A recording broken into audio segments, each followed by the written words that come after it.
Hello everyone, welcome back to a online solution. कैसे मेरे प्यारे स्टूडेंट। तो आज हम लोग करने वाले धमाका, और इस वीडियो में हम लोग पढ़ेंगे पूरा क्लास 10th का जो पहला चैप्टर है, रियल नंबर, वास्तविक संख्याएं। जितना सारा ऑब्जेक्टिव क्वेश्चन है, देखिए इससे पहले मैंने उसका इंट्रोडक्शन पहले क्लास मैंने करवाया, और एनसीईआरटी का जो जो सब्जेक्टिव क्वेश्चन है, एक्सरसाइज मैंने सारा करवा दिया पहला लेसन का। और अब बारी है ऑब्जेक्टिव क्वेश्चन का। तो भाई साहब बने रहना, वीडियो में चिपक के रहना। पूरा क्वेश्चन बताने वाला हूँ यहाँ पे, जैसे कि एग्जाम में पूछा गया सवाल, और जो भी सवाल, मतलब अगर आपने इतना पूरी वीडियो ना देख लिया ना अच्छे तरीके से, तो मेरे ख्याल से इससे बाहर कोई सवाल तो नहीं रहेगा। हाँ, डिजिट चेंज रह सकता अलग बात है, लेकिन इससे बाहर सवाल नहीं रहेगा। तो वीडियो में चिपक के रहना। एक वीडियो तुम्हारे लिए परिमेय संख्या, अपरिमेय संख्या से 5-6 नंबर ऑब्जेक्टिव, 3-4-5 ऑब्जेक्टिव हर साल पूछता है, तुम्हारे लिए बन जाएगा। ओके, तो लेट्स स्टार्ट। पहली बार है तो चैनल को सब्सक्राइब करना और वीडियो को लाइक करना मत भूलना। ओके, चलिए। तो हम लोग पढ़ेंगे वास्तविक संख्याएं। ओके प्यारे, बाकी सारी बातें आपको पता है, बस ऑब्जेक्टिव करना है यहाँ पे। और आप अगर पहली बार है तो करना क्या है, चैनल को सब्सक्राइब करना है, लाल वाला बटन दबाना है और घंटा वाला बटन दबाइएगा, तभी तो मेरे वीडियो का इन्फॉर्मेशन आपको मिलेगा। और अगर आप टेलीग्राम चला रहे हो तो टेलीग्राम पे जरूर जुड़ना। ए ऑनलाइन सॉल्यूशन ऑफिशियल नाम का बना हुआ है, उसे लगभग बहुत सारे बच्चे हजारों हजार में 18,000 से प्लस। और फेसबुक पे है, इंस्टाग्राम, बाकी तो आइए। ओके, चलिए सबसे पहला सवाल आपके सामने हाजिर। देखिए ध्यान से, यहाँ पे देखेंगे सवाल कहता क्या है। संख्या 0.32 को p/2 के रूप में लिखना है, तो इसका क्या आंसर होगा। बड़ा ही मजेदार का सवाल। देखिए p/2 के रूप में हमको क्या करना, लिखना है इसको, ठीक है ना। तो यहां पे देखिए क्या करेंगे, हमको दिया हुआ क्या, 0.32 इतना दिया हुआ है। ध्यान से देखेंगे ऐसे बनाएंगे इसको हम। हालांकि एक लॉन्ग टर्म में बनाना होता है, लेकिन हमको शॉर्ट टर्म में, ऑब्जेक्टिव है ना, शॉर्ट टर्म में बनाएंगे। 0.32 को हमको क्या करना है, लिखना है p/3 के रूप में। तो पहले क्या करेंगे, पहले जो भी संख्या यहाँ पे लिखा रहेगा ना, उसको पहले चुपचाप से उतार लेना है। पहले 32 लिखा हुआ है, 32, जीरो का तो कोई वैल्यू नहीं ना, छोड़ दे 32, माइनस उसको घटाना, किसको घटाना, उसी को है जो पॉइंट रेकरिंग के बाद, पॉइंट के इस साइड जितना रहेगा ना, रेकरिंग, देखो ये है ना रेकरिंग है ना, उसके बाद जो भी संख्या उसको घटा देंगे। तो इसके पॉइंट के दाएं तरफ, बाएं तरफ तो क्या है, मेरा 0 है। 1 2 3 होता तो वो घटाते, तो फिलहाल अभी 0 है, बटा करना। उसके बाद पॉइंट के दाएं तरफ जितना संख्या के ऊपर रहेगा रेकरिंग, उतना बार लिखेंगे 9। तो के संख्या के ऊपर रेकरिंग है, 3 संख्या के ऊपर रेकरिंग है, 3 और 2, तो 3 और 2 के बार, यानी कि 2 टाइम्स, 2 बार 99, 9 लिखना है, ठीक है ना। और अगर पॉइंट के बाद सपोज डेट ऐसे रहता, तो देखो क्या है मेरे पास, पॉइंट के बाद तो सिर्फ 3 है ना, तो एक बार 9 लिखते, और पॉइंट के बाद 2 है, तो इस पे तो रेकरिंग है नहीं, तो 0 लिखते इसके बराबर, ठीक है। तो हमारा यहाँ पे देखिए 0.32 के बाद दोनों पे रेकरिंग है, तो दोनों पर 2 बार 9 लिखेंगे, यानी कि 32/99।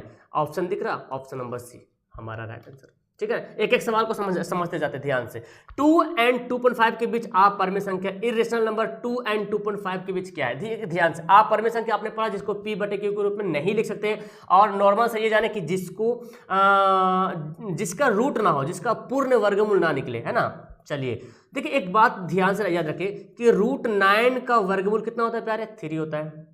जब √9 का वर्गमूल 3 होता है, हमको बोला 2 और 2.5 के बीच ही होना है, यानी कि 2 से बड़ा और 2.5 से छोटा, इससे बड़ा नहीं। तो जब √9 का वर्गमूल 3 आ रहा, तो आप मुझे बता सकते कि √11 का वर्गमूल क्या होगा। इतना तो बता सकते हैं कि 3 से ज्यादा होगा, बिल्कुल ऑब्वियसली सी बात है यार, कि 11 का वर्गमूल 9 के वर्गमूल से ज्यादा होगा, है ना। तो ये तो भाई इसके बीच में तो आ नहीं रहा, एग्जिस्ट ही नहीं कर रहा। अच्छा 22.5, तो ये तो और ज्यादा हो गया ना, ये भी तो एग्जिस्ट नहीं करेगा। 12.5 ये तो एग्जिस्ट नहीं करेगा। लेकिन देखो आपको पता है √4 का वर्गमूल 2 होता है, स्क्वायर रूट 2 होता है, और 5 तो जाहिर सी बात 2 से थोड़ा मेरा तो बड़ा ही रहेगा, तो ऑप्शन हमारा क्या होगा, बी, बिल्कुल राइट आंसर होगा। ओके, आगे बढ़ते हैं। क्या बोलता, कौन सा कथन सत्य है, ट्रू कौन सा है। 2 अपरिमेय संख्याओं का गुणनफल हमेशा अपरिमेय होता है। कोई अपरिमेय संख्या लेते हैं, √2 गुना √2, इसको गुना करते तो आता है 2। ये 2 अपरिमेय संख्या गुणनफल करेंगे तो अपरिमेय संख्या होगा, लेकिन हमेशा नहीं होगा। देखो परिमेय हो गया ना, 2 क्या है, रेशनल नंबर है। और अगर आप √3 × √2 करेंगे तब तो √6 हो ही जाएगा, है ना, तब तो √6 हो जाएगा, तो वो क्या हो जाएगा, तब तो वो हमारा परिमेय संख्या हो जाएगा। लेकिन हमेशा नहीं हो रहा ना, कभी तो परिमेय अपरिमेय भी आ रहा, कभी परिमेय आ रहा। अच्छा, एक परिमेय व एक अपरिमेय संख्या का गुणनफल हमेशा अपरिमेय होता है, एक परिमेय एक अपरिमेय। 2 गुना √2, एक परिमेय एक अपरिमेय का गुणनफल करेंगे तो हमेशा अपरिमेय होता है। तो फिलहाल इसका ऑप्शन बी। अब देखिए, दो अपरिमेय संख्याओं का जोड़ कभी अपरिमेय नहीं हो सकता, बिल्कुल अपरिमेय को अपरिमेय से जोड़ेंगे तो हमेशा अपरिमेय ही आएगा। √2 प्लस √2 करेंगे तो क्या होगा, 2√2 होगा। तो 2√2 क्या है, अपरिमेय संख्या है, ठीक है। अच्छा, एक पूर्णांक एक परिमेय संख्या का जोड़ कभी पूर्णांक नहीं हो सकता, पूर्णांक को जोड़ेंगे, पूर्णांक माने 2 क्या है, पूर्णांक है, और 2 परिमेय भी संख्या है, तो जोड़ेंगे कितना आएगा, 4, 4 भी पूर्णांक बोले या परिमेय संख्या बोले, तो ऑप्शन यहाँ पे क्या होगा, फिर भी हमारा राइट आंसर होगा। ओके, इस ऑप्शन के अकॉर्डिंग आगे क्या है, यदि n एक प्राकृतिक संख्या तो √n क्या होगा, √n क्या होगा, देखिए n क्या एक नेचुरल नंबर है, क्या नेचुरल नंबर, तो √n क्या होगा, देखो n की जगह पे हम यहाँ पे वैल्यू पुट करेंगे। अगर मैं 1 लिखता हूँ, यहाँ पे n की जगह पे 1 लिख रहा हूँ तो इसका आंसर 1 आएगा। अगर मैं 2 लिखता हूँ तो इसका आंसर तो √2 ही रहेगा, क्योंकि 2 का तो वर्गमूल स्क्वायर रूट तो होता नहीं है। तो देखो भाई, ये क्या, ये तो परिमेय संख्या होगी, और ये क्या है, अपरिमेय संख्या, इरेशनल नंबर, और ये इरेशनल नंबर। हमेशा प्राकृतिक संख्या नो, हमेशा नेचुरल नंबर नहीं होगा। 1 तो नेचुरल नंबर भी है, हमेशा नहीं हो रहा ना, कभी √2 भी हो रहा, √2 तो रेशनल नंबर है नहीं ना, √2 नेचुरल नंबर भी नहीं है, ठीक है। हमेशा अपरिमेय संख्या हमेशा भी नहीं हो रहा, हाँ कभी प्राकृतिक संख्या कभी अपरिमेय संख्या हो रहा, sometimes natural number, sometimes irrational number, sometimes rational number. Actually प्राकृतिक संख्या यानी कि नेचुरल नंबर को ही आप बोल सकते हैं परिमेय संख्या, ठीक है, प्राकृतिक संख्या को परिमेय संख्या ही बोला जा सकता है। ओके, आगे देखिए ये सवाल, प्रथम 13,996 आभाज्य संख्याओं का योग n है तो हमेशा भाज्य होगा। देखिए, इस सवाल 18 में पूछा था, इसके बाद एक बार भी सवाल नहीं पूछा, लेकिन मैं इस सवाल को क्लियर कर देता हूं। क्या बोला कि प्रथम, अच्छा आभाज्य संख्या अगर आपको लिखने बोले तो कैसे लिखिएगा आप, 2 3 5 7 11, क्या है, आभाज्य संख्या को क्या बोलते हैं इसको, प्राइम नंबर है ना, आभाज्य संख्या प्राइम नंबर बोलेंगे। अब कितना बार लिखना है, 1 बार 2 बार 3 4 5 6 7 8 9 10 11 12 13 13,986 बार लिखना है आभाज्य संख्या। अब उतना तो इम्पॉसिबल है लिखना, लेकिन हम बताते हैं, अगर आप 13,986 बार आभाज्य संख्या लिखते हैं शुरू से, और उसको जब जोड़ते हैं तो बोला n होता है, और मैं बताता हूं जब उसको जोड़िएगा तो आएगा आभाज्य संख्या। क्या आएगा, आभाज्य संख्या, वो लंबा प्रोसेस है, ठीक है ना, जोड़ने पे आएगा आभाज्य संख्या।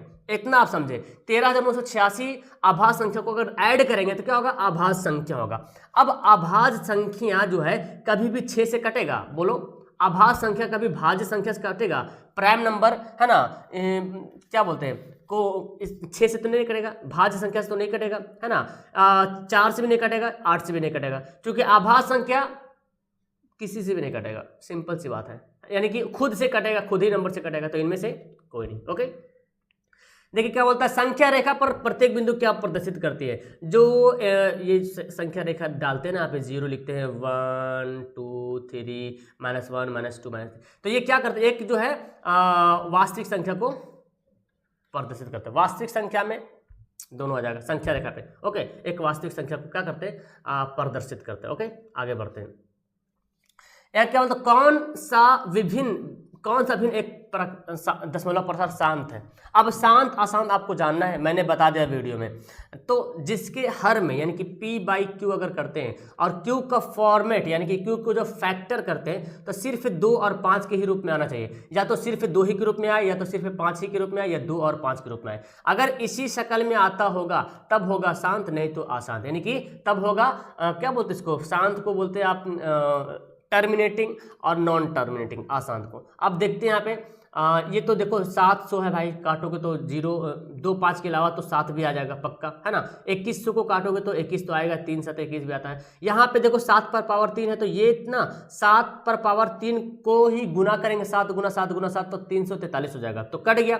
तो मेरे पास बचा क्या, 2 पर पावर 3 और 5 पर पावर 3, तो नीचे 2 और 5 के रूप में फैक्टर बच रहा, तो हमारा आंसर क्या होगा, सी वाला राइट आंसर होगा। ओके, चलिए देखिए सबसे छोटे पूर्ण वर्ग संख्या जो 16 24 24 प्रत्येक से भाज्य हो रहा, मतलब सबसे स्मॉलेस्ट होल स्क्वायर नंबर बताइए which is divisible by 16 12 20 and 24। अब देखो भाई सबसे पहले जानो कि होल स्क्वायर नंबर पूर्ण वर्ग संख्या यहाँ पे है कौन। ऑप्शन सवाल में तो ये फायदा होता ना, देखो 240 क्या ये पूर्ण वर्ग है? हो ही नहीं सकता, है ही नहीं है ना। 2400 भी नहीं, ये दोनों भी नहीं, तो 2 ऑप्शन तो कट गया। अब देखते हैं 1600 को अगर 16 से काट देंगे, डिवाइड करेंगे तो कट जाएगा, बिल्कुल कटेगा। 20 से भी कट जाएगा, लेकिन 24 से नहीं कटेगा। 1600 को 24 से काटो, कटेगा नहीं पूरा पूरी। तो 3600 यहाँ पे जो ऑप्शन दिख रहा है, इसको जब काटोगे ना, 16 से भी काट दो, 20 से भी काट दो, 24 से भी काट दो, तीनों से कटेगा। ओके, समझ में आ गया? चलिए आगे बढ़ते हैं। लाइक वाइक कर देना प्यारे, आप दोस्तों को शेयर करना। ये सवाल बड़ा इंपॉर्टेंट, हालांकि इस सवाल को आप एक बार बनाओगे ना, मेरे ख्याल से आंसर दिमाग में सेट हो जाएगा, फिर तो दोबारा मतलब बनाने का। ये सवाल अक्सर ऑब्जेक्टिव में ही पूछता है और आपको तो आंसर याद ही हो जाएगा। फिर तो जब ऑब्जेक्टिव का आंसर याद हो जाए तो फिर बनाने कौन जाता है भाई। दो संख्याओं का लघुत्तम समापवर्तक महत्तम समापवर्तक का 14 गुना है। देखिए LCM, लघुत्तम समापवर्तक को, तो LCM जो है वो HCF का 14 बार मल्टीप्लाई हो गया, है ना। 14 बार क्या? इंग्लिश वाले प्यारे स्टूडेंट, इंग्लिश का क्वेश्चन तुम खुद से पढ़ा, ठीक है ना, मैं समझा रहा हूँ। LCM जो है HCF का 14 बार गुना है। फिर क्या बोलता है, फिर LCM और HCF का जोड़ 600 है, यानी कि LCM प्लस HCF अगर इसको ऐड करते तो कितना होता है? 600 होता है। क्लियर है? 600 हो जाता है।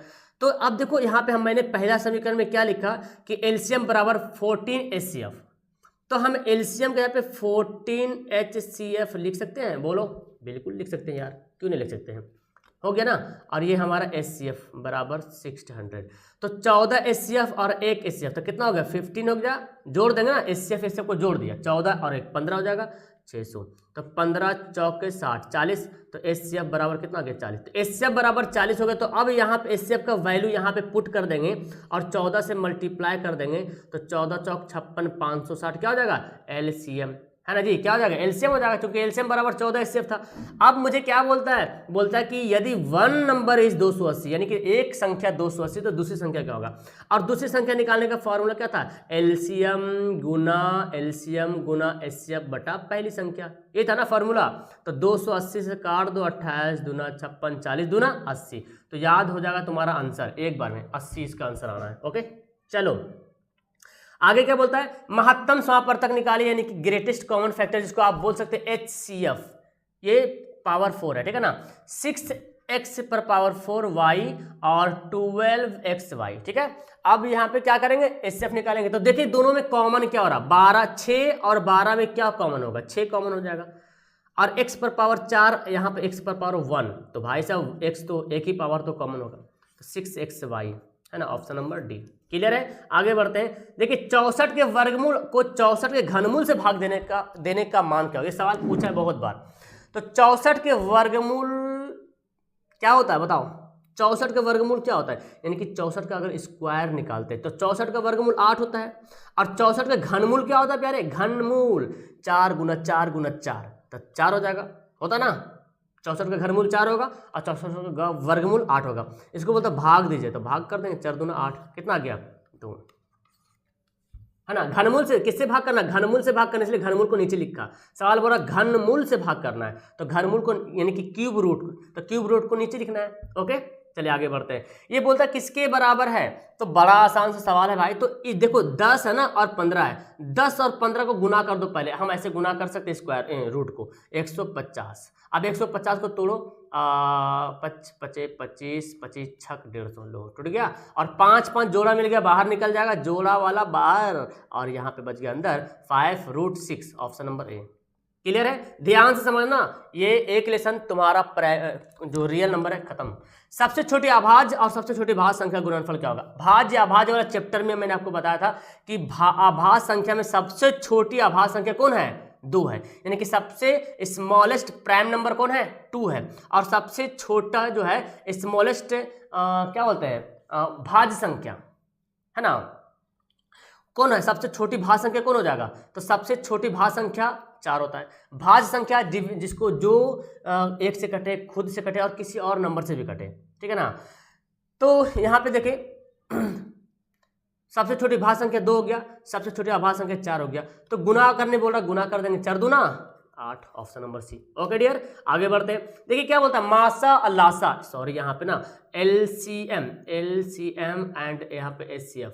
तो एलसीएम एंड एचसीएफ का रेशियो निकालना है, अनुपात निकालना है। आराम से निकाल पाएंगे नहीं? बिल्कुल निकालेंगे। 15 5 15 20 का तुम पहले, अच्छा एलसीएम पहले लासा फिर मासा, तो इसका अनुपात निकालने बोल रहा।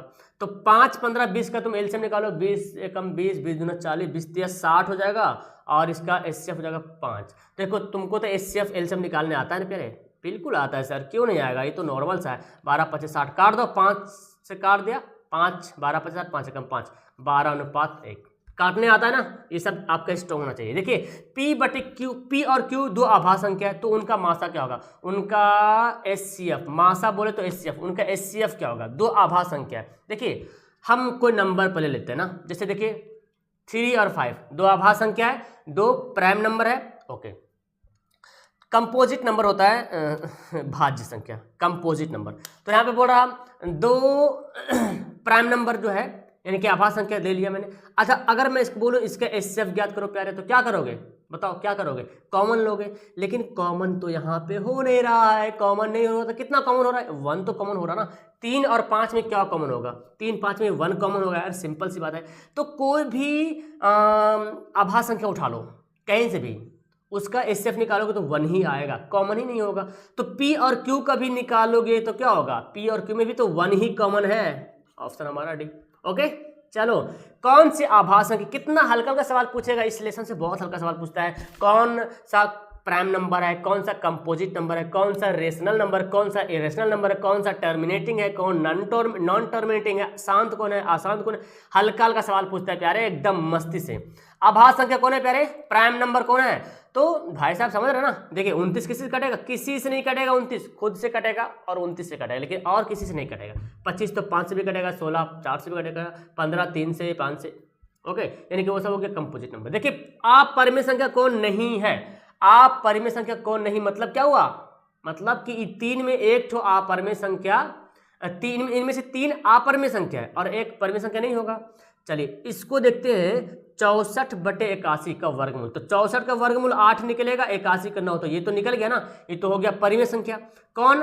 अपरिमेय संख्या नहीं है, तो यही तो है। अच्छा ये तो है अपरिमेय संख्या, ये भी अपरिमेय संख्या, ये भी अपरिमेय संख्या, तो हमारा आंसर क्या हो गया? ये हमारा बिल्कुल राइट आंसर हो गया। ओके आगे बढ़ते, किसी पूर्णांक m के लिए सम संख्या क्या होगा? बताओ, देखो समान सम संख्या क्या होगा? इसमें ना आप वैल्यू पुट करो, जहां पे m है वहां पे वैल्यू 1 2 3 4 कुछ भी वैल्यू रखो, हमेशा सम आना चाहिए। लेकिन अगर आप देखो m+2 में m के जगह पे तुम कुछ भी वैल्यू डालो। अच्छा अगर m के जगह पे 1 डालते तो 1 + 2 कितना हो गया? 3, सम तो आया नहीं, पहली बार कहानी खल्लास। अच्छा दूसरा हम देखते हैं, यहाँ पे भी डालते हैं m के जगह पे 1 डालते हैं, तो 2 एकम 2 1 3, ये भी खल्लास, ये भी तो सम आया नहीं। आएगा कोई और नंबर डालेंगे तो सम आएगा, लेकिन अभी तो सम नहीं आया ना। m के लिए सम संख्या रूप होना चाहिए बस, मतलब हमेशा सम। यहाँ पे भी नहीं आएगा तो 2m, ऑप्शन नंबर सी 2m।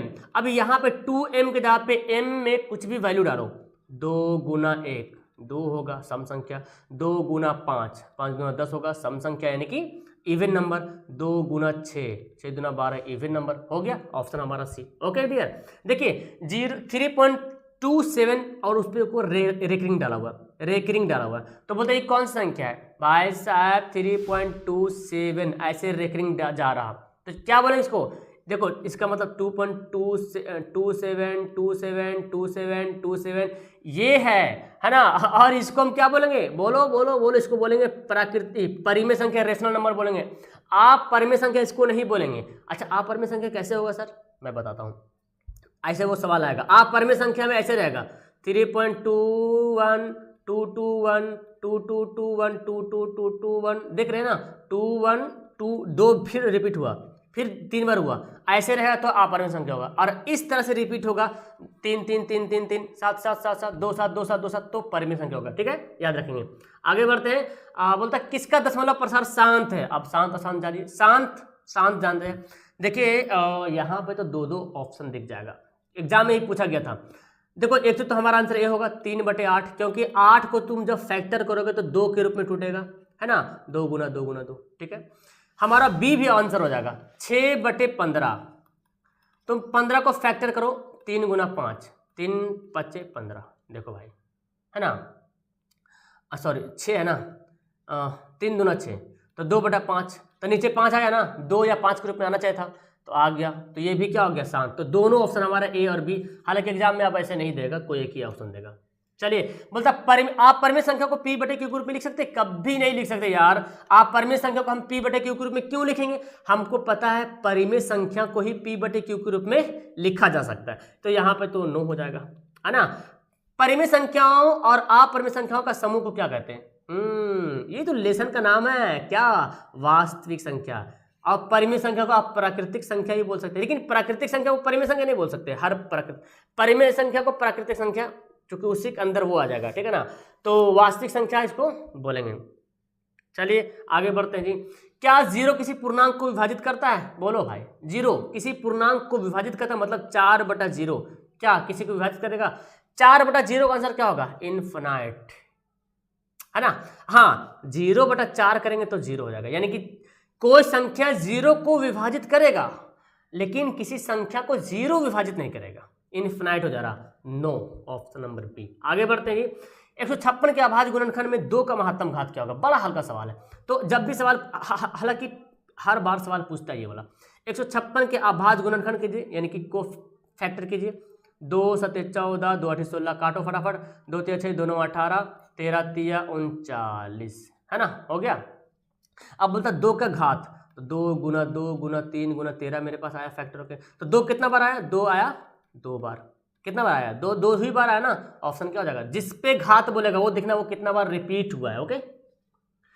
वह धन पूर्णांक जो एक अथवा स्वयं से अभाज्य हो, क्या बोलता है? वह धन पूर्णांक जो एक और खुद से, स्वयं मतलब खुद से भाज्य हो, खुद से कटे, एक से कटे खुद से कटे, उसको क्या बोलेंगे? उसको बोलेंगे प्राइम नंबर, आभाज्य संख्या। ओके।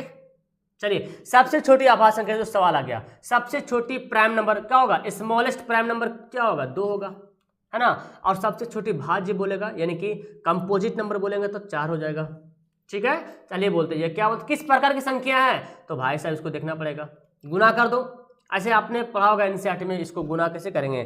13, यहाँ से मैंने 13 कॉमन लेना है, तो मेरे पास क्या बचेगा? 7 गुना 11 और प्लस में 1, क्योंकि ये इतना दूर एक में है और ये अलग है ना, गुणांक था।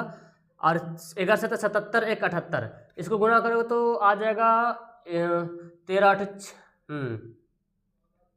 104, 104 का 4 बचा 10, 13 से 91। लो भाई, है ना, देखो 10 14, तो ये क्या संख्या है? ये तो हो गया भाज्य संख्या, हम इसको भाज्य बोलेंगे। ठीक है, प्राकृतिक संख्या भी है लेकिन हम इसको कंपोजिट नंबर ही बोलेंगे फिलहाल। आगे बढ़ते हैं। 1/1 पर पावर n, 1/a पर पावर n को हम कैसे हल करेंगे? तो ये देखो, इसको ना हम क्या करें? इनवर्स करेंगे, उल्टा करेंगे। तो जब 1 पर पावर n को ऊपर ले जाएंगे तो n जो पावर जो है वो प्लस का माइनस हो जाएगा और माइनस का प्लस हो जाएगा, तो क्या हो गया? Option number B. ठीक है ना, क्लियर है। आगे बढ़ते जी। देखिए, 2 लगातार संख्याओं का मासा, अब कौन संख्या भाई पता नहीं है, कौन संख्या नहीं पता, चलो कोई भी संख्या लगातार कर लेते हैं। 9 10, मासा बोले तो HCF, क्या ये दोनों का कॉमन होगा? 9 10 में कोई कॉमन है? कुछ भी कॉमन नहीं मिल रहा। चलो आप देखते कुछ और, 20 21, यहाँ भी कॉमन नहीं मिल रहा, नहीं मिल रहा ना, 20 21 का भी कोई कॉमन नहीं मिल रहा। और कोई सवाल देखते हैं, 8 7 8। तो भाई साहब 2 लगातार संख्या अगर दे दिया जाए, सिर्फ संख्या, सम संख्या नहीं बोल रहा या विषम संख्या नहीं बोल रहा, सम संख्या बोलता तो अलग हो जाता, विषम संख्या बोलता तो कुछ अलग बात आती, लेकिन सिर्फ 2 लगातार संख्या, तो उसका मासा क्या होगा? 1 होगा। अगर बोलता 2 लगातार सम संख्या का मासा क्या होगा? तो लगातार सम संख्या का आप कैसे लिखेंगे? 8 और 10, यह है लगातार सम संख्या, तो इसका मासा भलो 2 निकलेगा, क्योंकि 2 2 तो कॉमन होना ही होना है ना जी। लगातार सम संख्या बोले तब, लेकिन तो इसका तो यहाँ तो कुछ भी नहीं है, सिर्फ संख्या है। आगे बढ़ते हैं। देखिए आगे सवाल ही पूछा गया था, फिर पूछा लासा और मासा, यानी कि एलसीएम और एचसीएफ का क्या निकालना है? अनुपात निकालना है। चलिए निकाल, 6 8 22, तो 6 8 22 का तुम जब एलसीएम करोगे तो 2 चौक 8 2 3 6, 264 और 2 आ जाएगा, है ना। इसको काटो 2 से, 2 एकम 2 2 3 6, 2 दूना 4।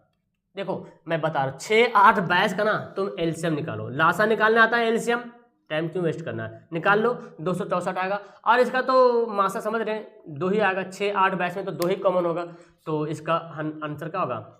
132:1। ठीक है। आगे 5005 के कितने अभाज्य गुणनखंड? अभाज्य गुणनखंड कितने हैं? तो 5005 के अभाज्य गुणनखंड निकालेंगे, 5 से काटेंगे, 5 एकम 5 0, फिर काटेंगे कितना से?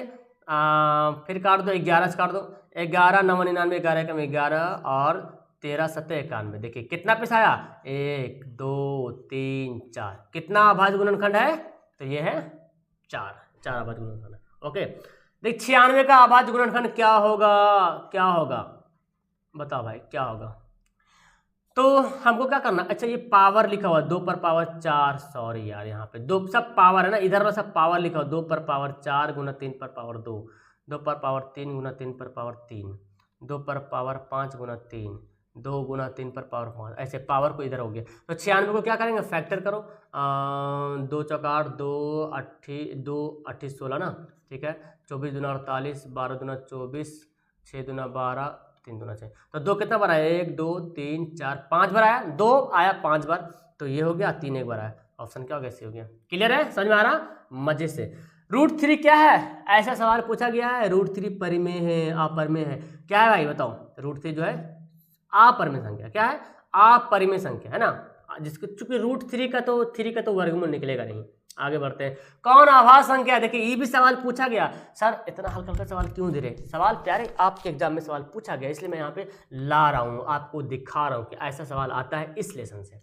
आभाज्य संख्या प्राइम नंबर कौन है भाई, देखो तो 23 क्या है, अक्सर आभाज्य संख्या ही पूछता है, अरे बच्चा तो उसमें कन्फ्यूज होता है ठीक है ना। आगे बढ़ते हैं, देख क्या बोलता है, सबसे छोटी आभाज्य संख्या, सबसे छोटी भाज्य संख्या, मतलब क्या बोलते हैं, composite number, smallest composite number and smallest prime number का मासा निकालना है, मतलब मासा बोले तो HCF निकालना है, सवाल पूछा गया था।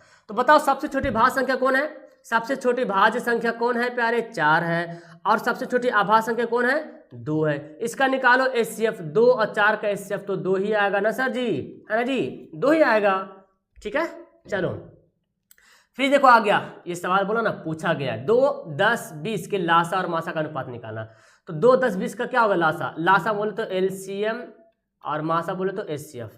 तो LCM कितना होगा, 2 10 20 का 20, इसका तो LCM 20 ही आएगा ना।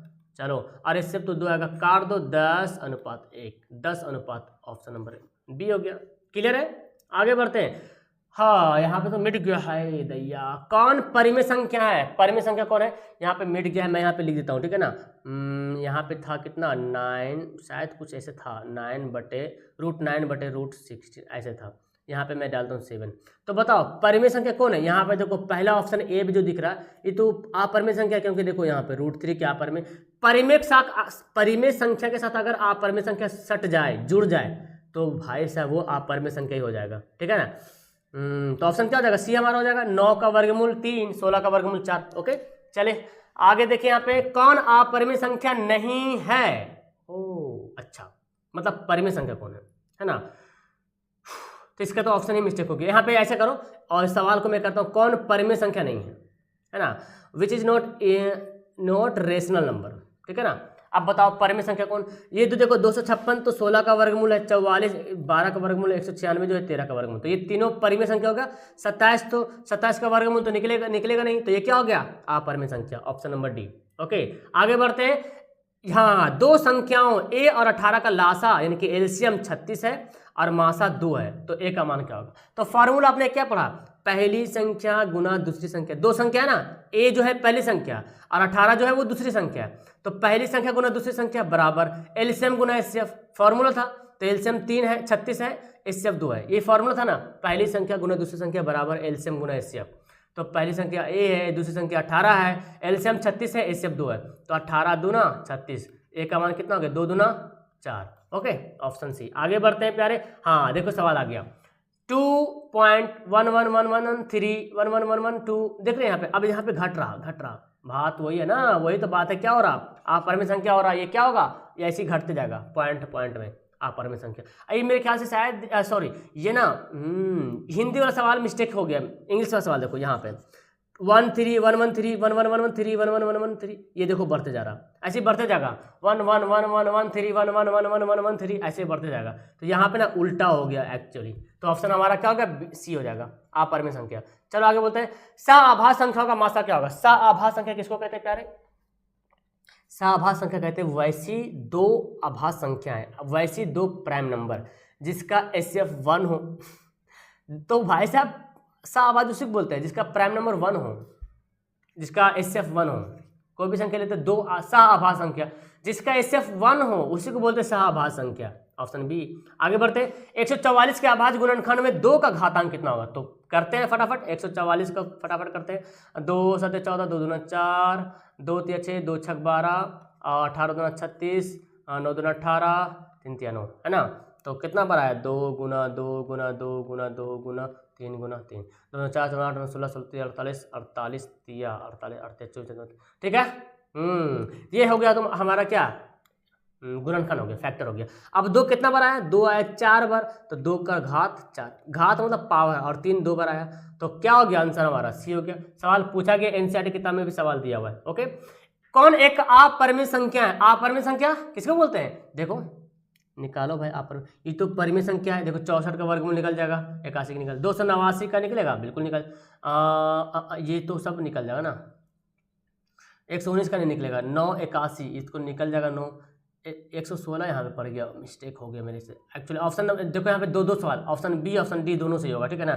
तो आपको समझना है परिमेय संख्या जिसका वर्गमूल निकल जाए पूरा पूरा, और अपरिमेय संख्या जिसका वर्गमूल यानी कि स्क्वायर रूट पूरा पूरी ना निकले, वो होगा अपरिमेय संख्या, इरेशनल नंबर। बात यहाँ ये समझना है। ओके, चलिए आगे बढ़ते हैं। कौन एक आभाज्य संख्या है? देखो ये भी सवाल पूछा गया था, आभाज्य संख्या कौन है भाई? देखो काटो, 13 से 91 कटेगा, और 501 भी कटेगा, 41 तो किसी से नहीं कटेगा ना, नहीं कटेगा। हाँ, 213 भी कटेगा प्यारे, 2 1 3 3 2 6 कटेगा, 3 से काटो, 3 7 21 71 से कटेगा, 3 एकम 3 और 3 6 18, 3 7 21, ऐसे इतना से कटेगा, 3 से 7 21, 3 6 18 19 20, 3 6 3 एकम 3 2 5, है ना। तो 41 हमारा क्या हो गया? आंसर हो गया सिंपल। 41 ऐसे 41 दिख भी रहा है, 41 तो किसी से कटता भी नहीं है, सिंपल सी बात। 2 क्रमागत संख्याओं का एचसीएफ, वही सवाल आ गया, 2 क्रमागत संख्याओं, 2 लगातार संख्या, उसका एचसीएफ क्या होगा? 1 होगा। सिर्फ लगातार संख्या बोल रहा, अगर सम संख्या बोलता तो 2 एचसीएफ होता, विषम संख्या बोलता तो भी 2 एचसीएफ होता, है ना। लेकिन भाई साहब यहाँ तो बोल रहा 2 क्रमागत, विषम संख्या बोलता तो एचसीएफ 2 होता, देखते हैं। अगर बोलता विषम संख्या तो 5 7, दोनों तो विषम संख्या ना, ये इसका गलत। लेकिन सम संख्या बोलता, 2 लगातार सम संख्या बोलता तो उसका एचसीएफ 1 होता, और 2 लगातार संख्या बोला तो एचसीएफ हमारा 1 होगा। आगे बढ़ते हैं। कौन सी एक परिमेय संख्या? देखिए परिमेय संख्या कौन है प्यारे, सवाल पूछा गया तुम्हारे एग्जाम में, तो देखो ऑप्शन नंबर 1 परिमेय संख्या। बाकी ये सब अपरिमेय संख्या, 2 का तो वर्गमूल निकलेगा नहीं, 18 का वर्गमूल निकलेगा नहीं, √5 तो एक्चुअली यहाँ पे तो इसका भी तो वर्गमूल पूरा पूरे नहीं निकल पाएगा। देखो क्या बोलता है, यदि 2 संख्याओं का लघुत्तम समापवर्तक महत्तम समापवर्तक समान हो, 2 संख्या है, उसका एलसीएम और एचसीएफ बराबर हो, तो संख्या क्या होगा? तो जाहिर सी बात दोनों संख्या हमको समान लेना पड़ेगा, दोनों संख्या सेम लेना पड़ेगा। जैसे देखो 4 4, अभी दोनों संख्या का एलसीएम भी 4 होगा, एचसीएफ भी 4 होगा, है कि नहीं। 5 5, ये दोनों 5 का जो अगर देखा जाए तो दोनों संख्या 5 का, दोनों का एचसीएफ भी 5 होगा, दोनों का एलसीएम 5 होगा, तो दोनों संख्या क्या होगा?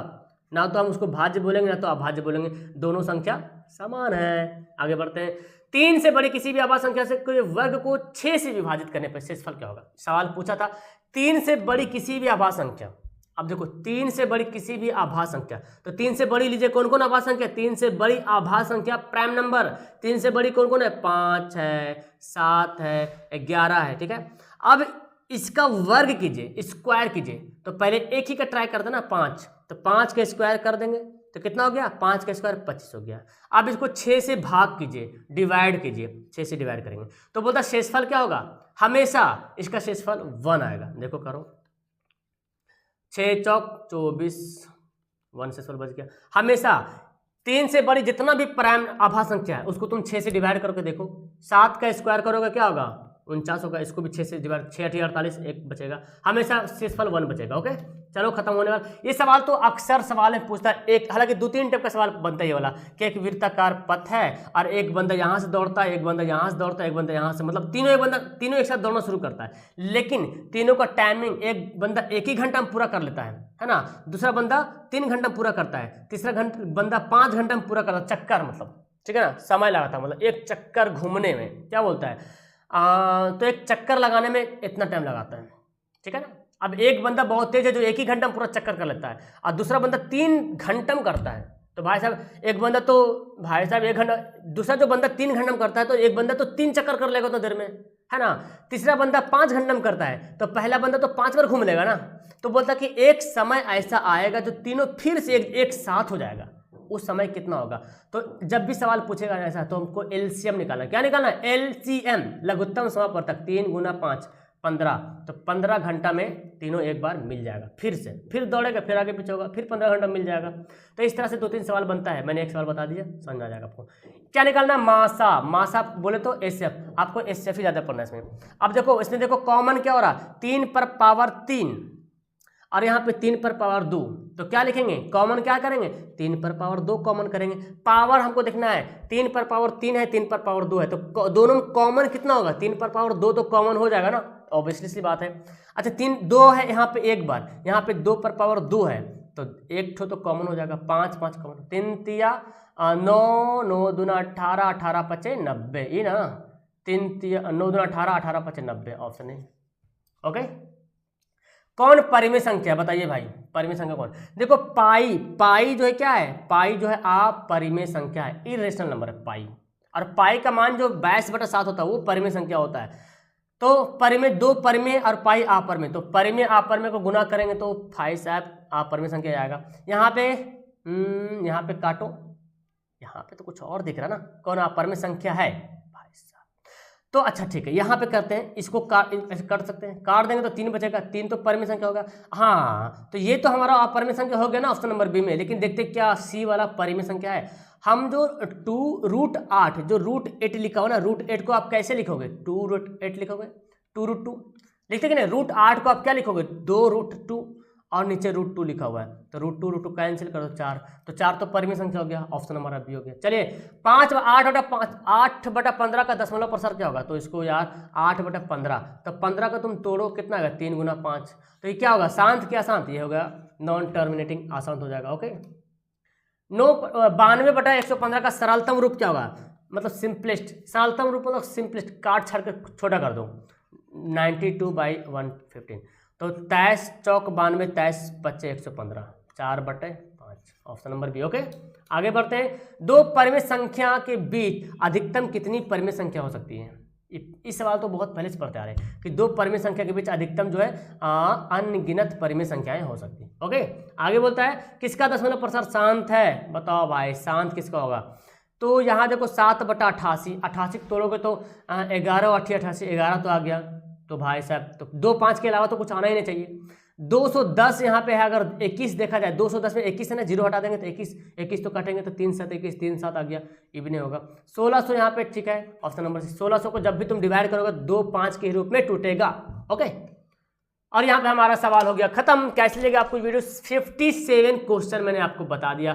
उम्मीद है कि ये सभी सवाल आपके एग्जाम में आएगा, मतलब इससे सवाल इतने सवाल इस लेसन से बनेगा ज़्यादा। आप पिछले साल का क्वेश्चन उठा के देख लो, अपना प्रीवियस ईयर क्वेश्चन उठा के देख लो, तो आपको पता चलेगा सब इसी में से सवाल, मतलब ऐसे सवाल, परिमेय संख्या, अपरिमेय संख्या, प्राइम नंबर, को prime number, rational number, irrational number, है ना, ये सब सवाल आपसे पूछा गया बार। तो मैंने लगभग जहाँ तक हो पाया मैंने पूरा कंप्लीट कर दिया। इस वीडियो को देखने के बाद आपको मेरे ख्याल से इस लेसन से कोई भी ऑब्जेक्टिव नहीं छूटने वाला है। अगर सब्जेक्टिव नहीं पढ़ा तो सब्जेक्टिव जरूर पढ़ना। ओके, वीडियो क्लास करते हैं। कैसे लगे आपको वीडियो, कैसे लगी नीचे कमेंट करना एंड वीडियो को लाइक करो और सब्सक्राइब कर लेना पहली बार जो आए हो। ओके, ताकि बेस्ट से तैयारी हो पाए। ओके, वीडियो क्लास करते हैं।